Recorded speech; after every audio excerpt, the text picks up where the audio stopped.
देखो 16th century में भारत बिल्कुल भी यूनाइटेड नहीं था। नॉर्थ में मुगल एम्पायर का रूल था, वही साउथ कई पार्ट्स में डिवाइडेड था, जैसे अहमदनगर का निजाम शाही, बीजापुर का आदिल शाही, गोलकुंडा का कुतुब शाही, बिदर का बारिद शाही और बरार का इमाद शाही। वही वेस्टर्न कोस्टल एरिया पर पुर्तगालियों का कब्जा था और विजयनगर अपने डिक्लाइन पर था। उस समय अहमदनगर में मालिक अंबर नाम का एक केपेबल कमांडर था और इसी के अंडर 1577 में निजाम शाही सेना में मालोजी राजे भोसले की एंट्री होती है। कुछ साल बाद ही इन्होंने सबसे पहले बीजापुर की सेना को डिफीट किया, फिर मुगलों के साथ भी एक टफ फाइट की थी। इन सक्सेसफुल कैंपेन के कारण मालोजी को वेरूल, तेरहादी, कनराड, चाकान, शिवनेरी एंड पुणे की जागीरें मिली। ये जागीरें मिलने के बाद उन्होंने फिर से बीजापुर के साथ ही बैटल ऑफ इंद्रपुर लड़ी थी, लेकिन इस युद्ध में मालोजी की डेथ हो जाती है। इस समय तक मालोजी के 2 बेटे थे, शाहजी एंड शरीफ जी। शाहजी भी अपने पिता की तरह अहमदनगर की सेना में शामिल हो गए। 1626 में मालिक अंबर की डेथ के बाद अहमदनगर की सल्तनत कमजोर पड़ गई और इसी टाइम पर मुगलों ने अहमदनगर पर हमला कर दिया। शाहजी की लीडरशिप वाली ये सेना मुगलों से हार गई और शाहजी मुगलों की तरफ चले गए, इसलिए शाहजहां ने उन्हें झुन्नार एंड संगमनेर का पार्ट दे दिया। इसी साल 19 फरवरी 1630 को शिवनेरी दुर्ग में जीजाबाई के पेट से शिवाजी महाराज का जन्म हो जाता है। बट इस समय एक प्रॉब्लम भी क्रिएट हो गई थी, वो ये कि शाहजी की जो सभी जागीरें थी, चाकन, शिवनेरी, पुणे वाली, इन सभी जागीरों को शाहजहां ने अहमदनगर के राजा फतेह खान को दे दी। इस बात से नाराज होकर शाहजी ने अहमदनगर छोड़ दिया और बीजापुर से मिल गए। उधर अहमदनगर और मुगलों की दोस्ती जल्दी ही टूट गई और मुगलों ने दौलताबाद पर हमला कर दिया। अहमदनगर ने बीजापुर से हेल्प मांगी तो शाहजी की लीडरशिप में ये सेना दौलताबाद पहुंची, लेकिन बीजापुर भी मुगलों से हार गया और शाहजी को नॉर्थ वाला पूरा एरिया छोड़कर साउथ में जाना पड़ा। 1636 तक पूरा अहमदनगर एम्पायर खत्म हो चुका था। शाहजहां ने पुणे की जागीर शाहजी के बेटे शिवाजी को दे दी। शिवाजी ने दादा कोंडेव के under sword fighting, military strategy and administration का अच्छा खासा ज्ञान लिया। वही जीजाबाई के साथ स्वराज्य का सपना देखा। 15 वर्ष की आयु तक शिवाजी ने टोरना, कोंदाना और चाकन के पोर्ट्स पर कब्जा कर लिया। फिर शिवाजी ने मुल्ला अहमद को हराकर कल्याण एंड भिवंडी के दुर्ग को भी जीत लिया। अब शिवाजी के पास 40 से भी अधिक दुर्ग आ गए थे, जिससे शिवाजी बहुत पावरफुल हो गए थे। 1659 में बीजापुर की बड़ी बेगम ने शिवाजी को मारने के लिए अफजल खान को भेजा। अफजल खान ने एक चाल चली और शिवाजी को प्रतापगढ़ दुर्ग में मिलने के लिए बुलाया। 10 नवंबर 1659 को अफजल खान शिवाजी से मिले, लेकिन गले लगाने के बहाने अफजल खान ने शिवाजी पर पीछे से हमला कर दिया। लोहे का कवच होने के कारण शिवाजी को कुछ नहीं हुआ और शिवाजी ने अफजल खान को बागनक से चीर दिया। बीजापुर ने रुस्तम जमान के अंडर एक और बड़ी सेना मराठों के खिलाफ भेजी, लेकिन शिवाजी ने वापस से इनको हरा दिया। शिवाजी पन्हाला दुर्ग पहुंचे तो बीजापुर के सिद्ध जौहर ने इस दुर्ग को घेर लिया। बाजी प्रभु देश पांडे ने शिवाजी को दुर्ग से बाहर निकाला और खुद शहीद हो गए। इतनी हार के बाद बड़ी बेगम ने औरंगजेब से सहायता मांगी। औरंगजेब ने शाइस्ता खान के अंडर एक बड़ी सेना मराठों के खिलाफ भेजी।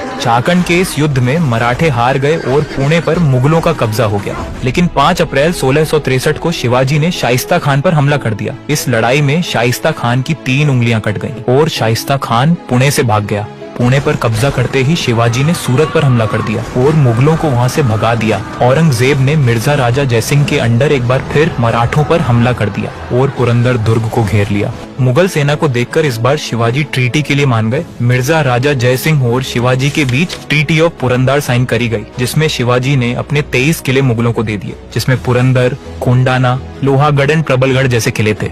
12 मई 1666 को शिवाजी और संभाजी महाराज आगरा में औरंगजेब से मिलने गए, लेकिन औरंगजेब ने उनका सम्मान नहीं किया और उनको बंदी बना लिया। 17 अगस्त 1666 को शिवाजी और संभाजी औरंगजेब की जेल से भाग गए and Mathura, middle India and Deccan होते हुए पुणे पहुंचे। यहाँ आने के बाद शिवाजी ने एक एक करके पुरंदर, कोंडाना, मोहल्ली, करनाल, लोहगढ़ एंड सूरत को जीत लिया। कोंडाना किले को तानाजी मालुसरे की ब्रेवरी और सैक्रिफाइस के लिए जाना जाता है। 1672 तक मराठों ने विक्रमगढ़ और साल्हेर को भी मुगलों से जीत लिया और 1674 तक साउथ इंडिया में मराठा सबसे पावरफुल एम्पायर बन गया। लेकिन कुछ ही सालों बाद 3 अप्रैल 1680 को शिवाजी महाराज का निधन हो जाता है, जिसके बाद उनके सबसे बड़े बेटे संभाजी महाराज नए छत्रपति बनते हैं। जब संभाजी सिर्फ 2 साल के थे तभी उनकी माता सईबाई की मृत्यु हो जाती है। इसके बाद उनका पालन पोषण उनकी दादी राजमाता जीजाबाई ने किया था। बचपन से ही उन्होंने स्वॉर्ड फाइटिंग और मिलिट्री स्ट्रेटेजी की ट्रेनिंग ले ली थी। 1681 में संभाजी और हम्पीराव मोहिते ने बुरहानपुर पर हमला किया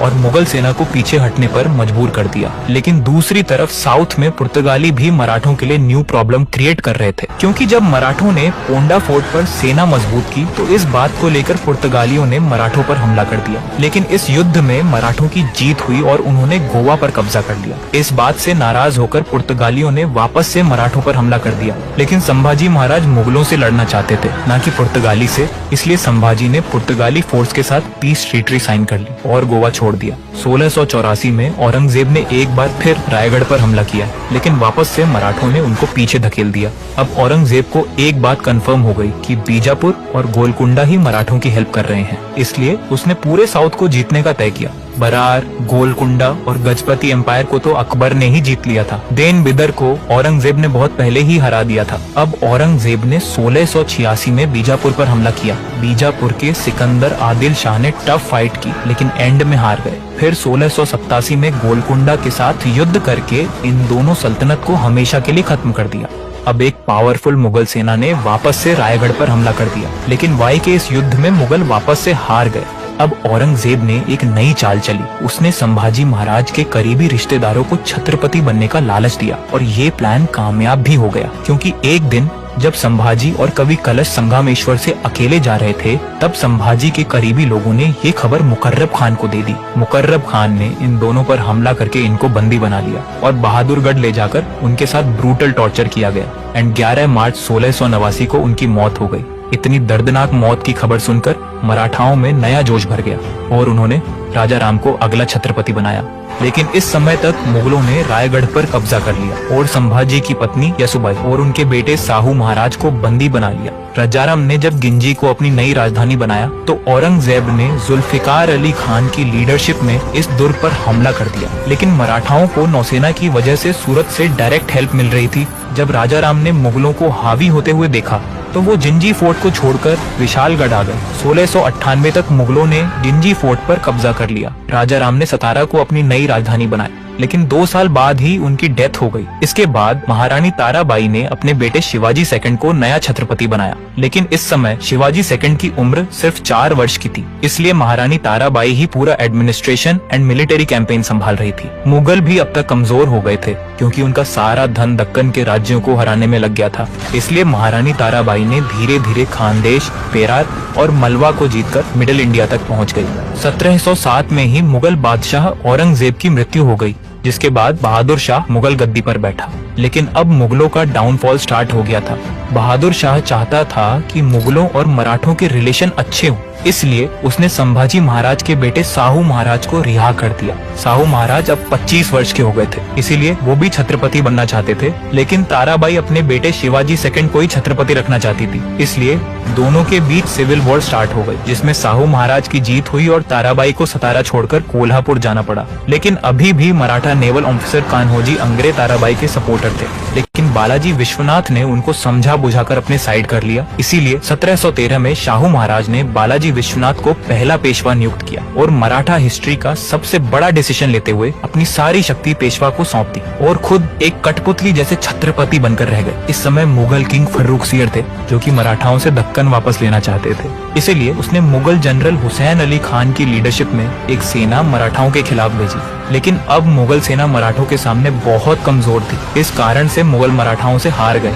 बालाजी विश्वनाथ ने हुसैन अली खान को बंदी बना लिया और फर्रुखसियर को चौथ देने के लिए मजबूर किया, लेकिन फर्रुखसियर चौथ देने के लिए नहीं माना। इसलिए 1718 में बालाजी विश्वनाथ ने दिल्ली पर हमला कर दिया। मुगल सेना बड़ी आसानी से हार गई और फर्रुखसियर को बंदी बनाकर अंधा कर दिया गया। तेन राफी उद दरजात को नया मुगल एम्परर बनाया गया, लेकिन वो नाम मात्र का शासक था। वो मराठों को चौथ देने के लिए भी राजी हो गया था। इस तरह एक समय का महान मुगल एम्पायर अब मराठाओं के अंडर आ गया था। मुगलों को हराने वाले बालाजी विश्वनाथ 1720 में इस दुनिया को छोड़कर चले गए, जिनके बाद एंट्री होती है बाजीराव बल्लाल भट्ट की, जिनके बारे में हम अगली